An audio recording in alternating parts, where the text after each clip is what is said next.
On this episode of the Ask Mike Reinold Show, we have an amazing episode with two very special guests this week.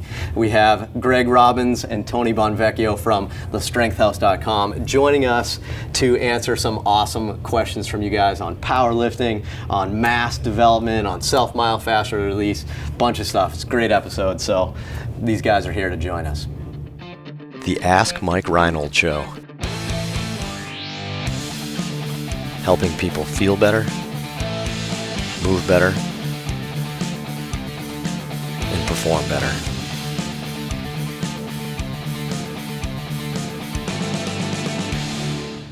Welcome back, everybody, to a very special episode of the Ask Mike Reinold Show. We have two awesome guests here, two amazing strength coaches, but more importantly, amazing people. I think that's how I'm judging everybody now. Is you can't be a really smart or awesome therapist or strength coach or student or anything else unless you're an amazing person first. So right. So I'm getting off topic here, but amazing people, guys I've learned a ton from. But we have Greg Robbins and Tony Bonvecchio from thestrengthhouse.com. These guys are studs. I get to work with them every week. I've learned so much from these guys over the years. They are awesome strength coaches that have a ton to share, but they wanted to join us on an episode. One, because we're friends and we just wanted to include our friends in here, but two is I think you guys are going to get a lot to learn. So we got some cool strength and conditioning questions. I got Dan Pope and Dave Tilley in here as usual, right? Lenny McCreen is still on sabbatical. He's gone. You can't have a sick day on podcast film day. Yeah, just you're out for a month. So, but I'm here. I got my Strength House t-shirt. I think nobody fills in the t-shirt as well as I do. I am a walking billboard. Yeah, do it. I am a walking billboard. There we go. I think this is bad for your branding if I wear this personally, but anyway, but we are here. We got Keisha, what the heck, from Regis. She's going to be asking us some good questions. But first, so you guys, thestrengthhouse.com, that's like your home base where you guys have everything. I know you guys are starting a podcast. I know you got a bunch of courses. And just tell us real quick about you guys. They're doing their podcast live, which we got to do a little bit. We got to play with that too. But they're doing it live and then recording it. But why don't you guys tell us about the podcast? Yeah, so the podcast just started.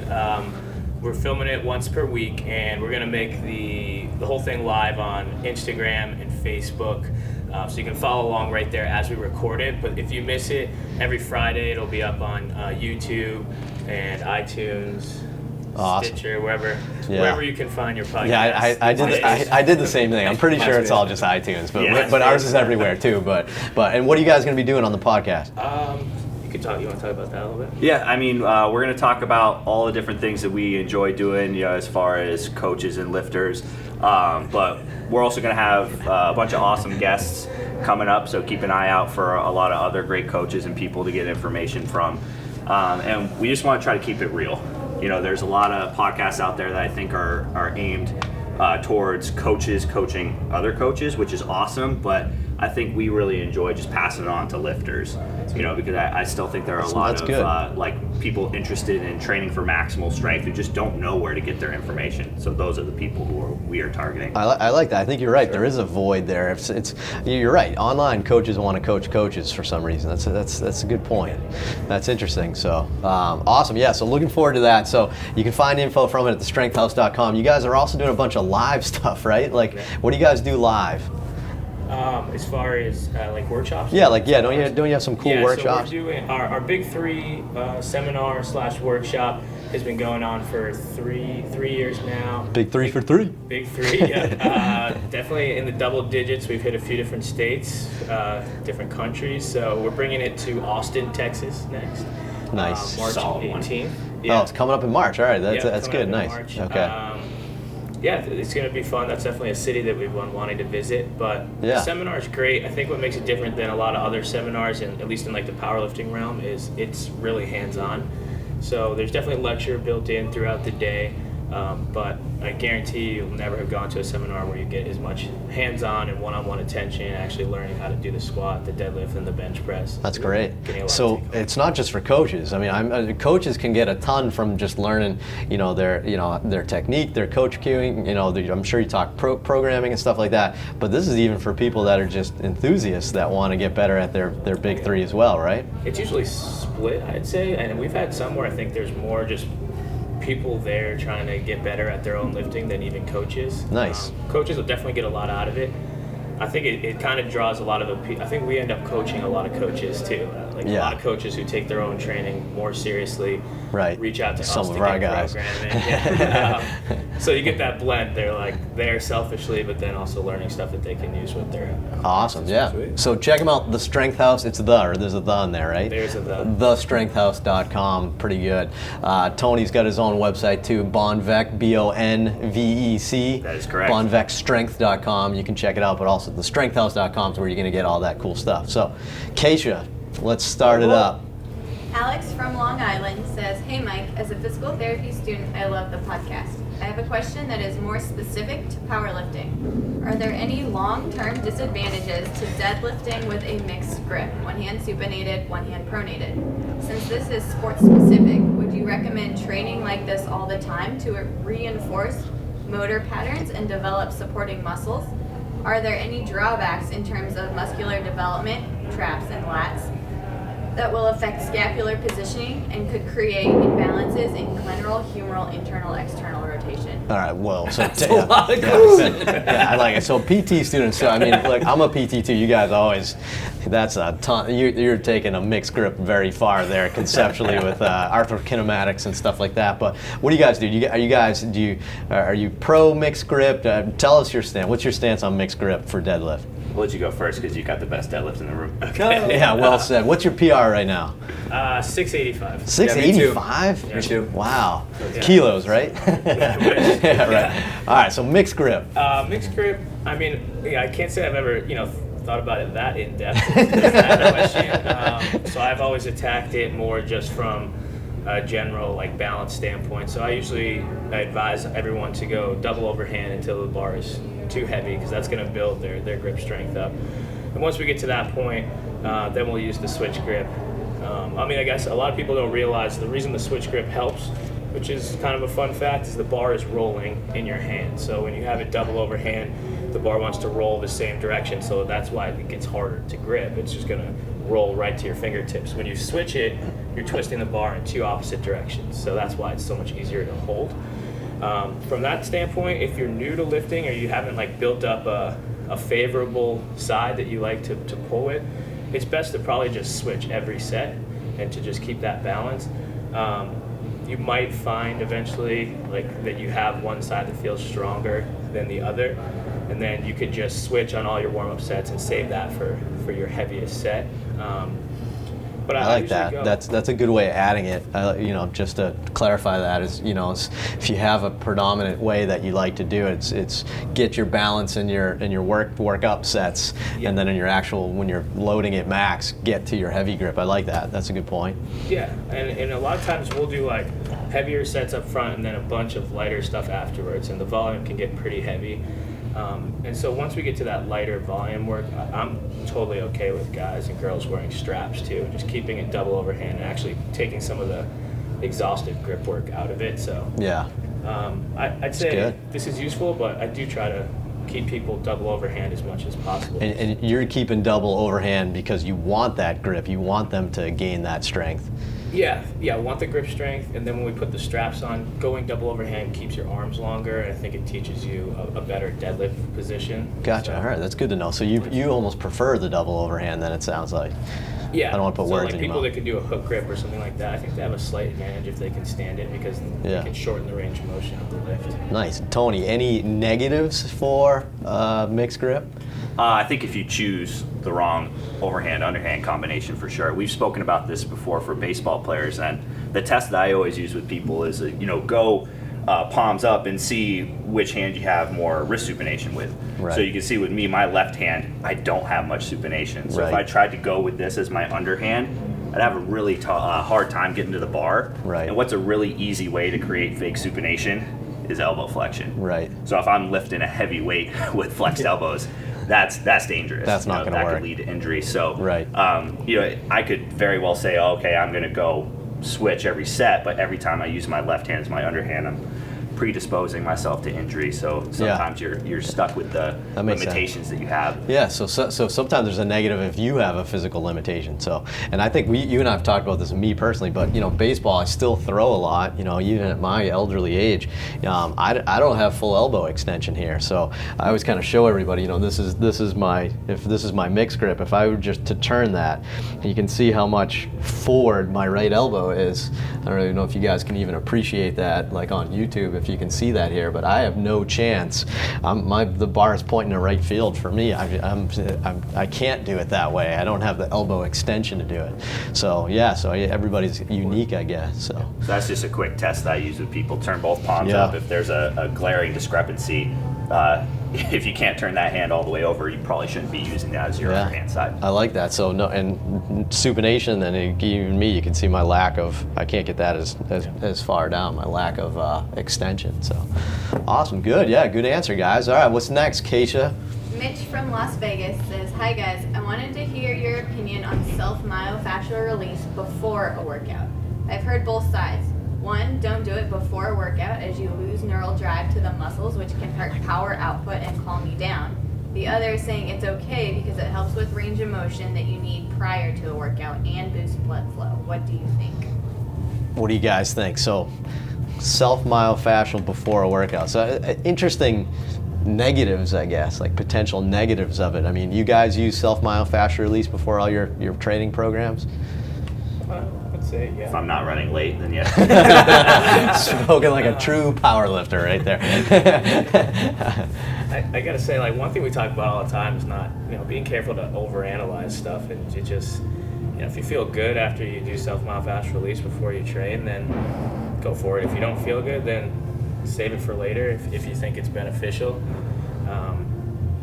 But to have that in the back of your head all the time, like, it's just gonna decrease if it did, we're probably talking about micro units here. Yeah, 1 RM. Yeah. So, and it's also probably something that dissipates rather quickly. If I think that when the research shows stuff like that, decreases your ability to generate force. It's usually like immediately. So in the research project, they do it and then check their force, right? I mean, by the time you do that, then you do some static stretching, maybe some dynamic warm up, and then you're doing maybe some movement or whatever it may be. That's probably even dissipated right there, So yeah, definitely.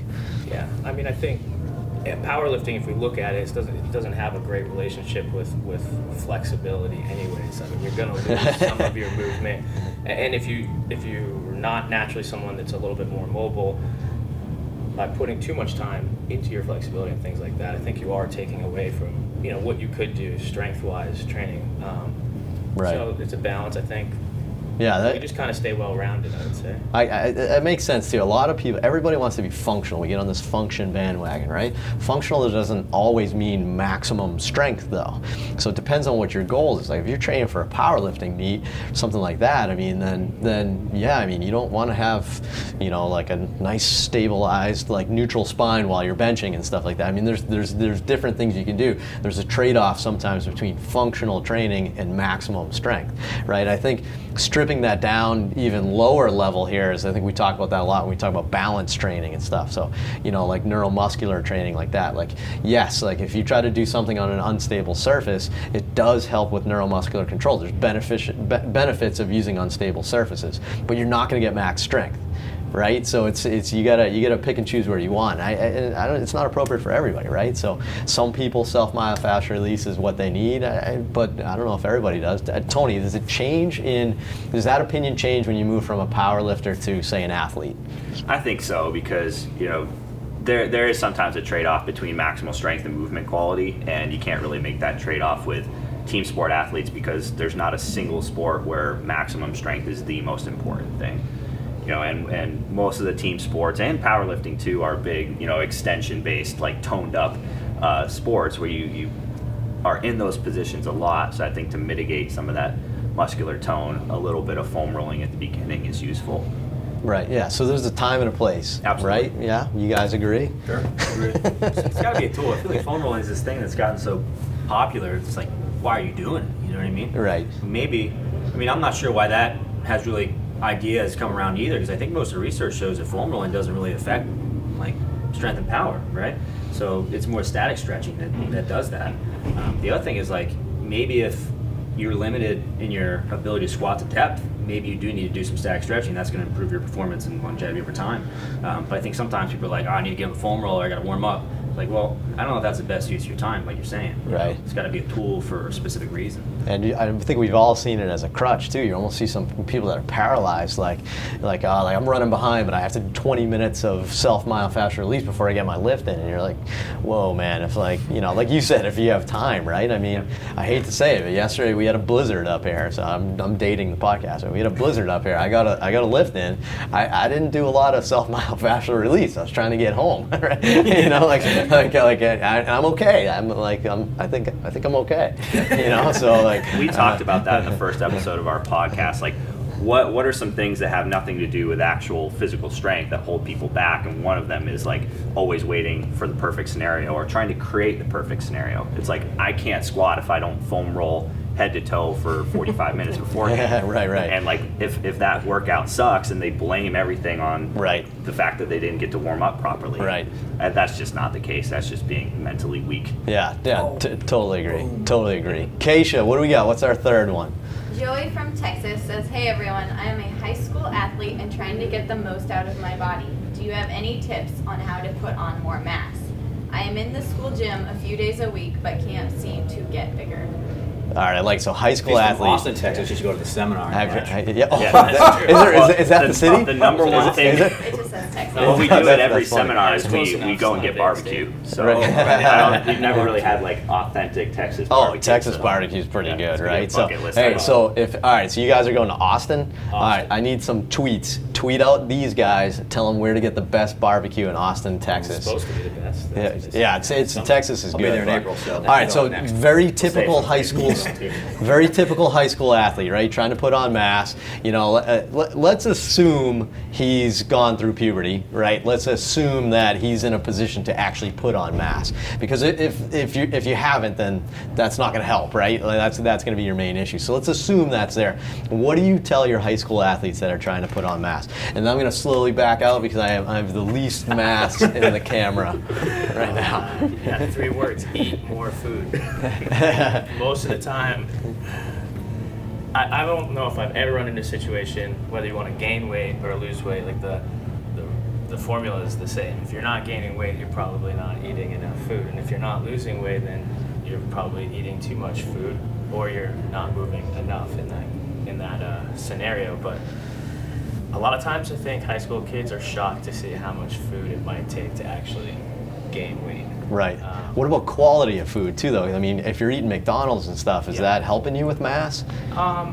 Probably. I mean, I guess. Maybe that was a mass bad is example. mass, Maybe that was a bad example. A bag of chips. lean or body something. mass. lean body mass. Yeah. Well, I mean, so if you're someone that struggles with gaining weight, then I'm gonna also probably assume that you're not gonna put on bad weight super fast.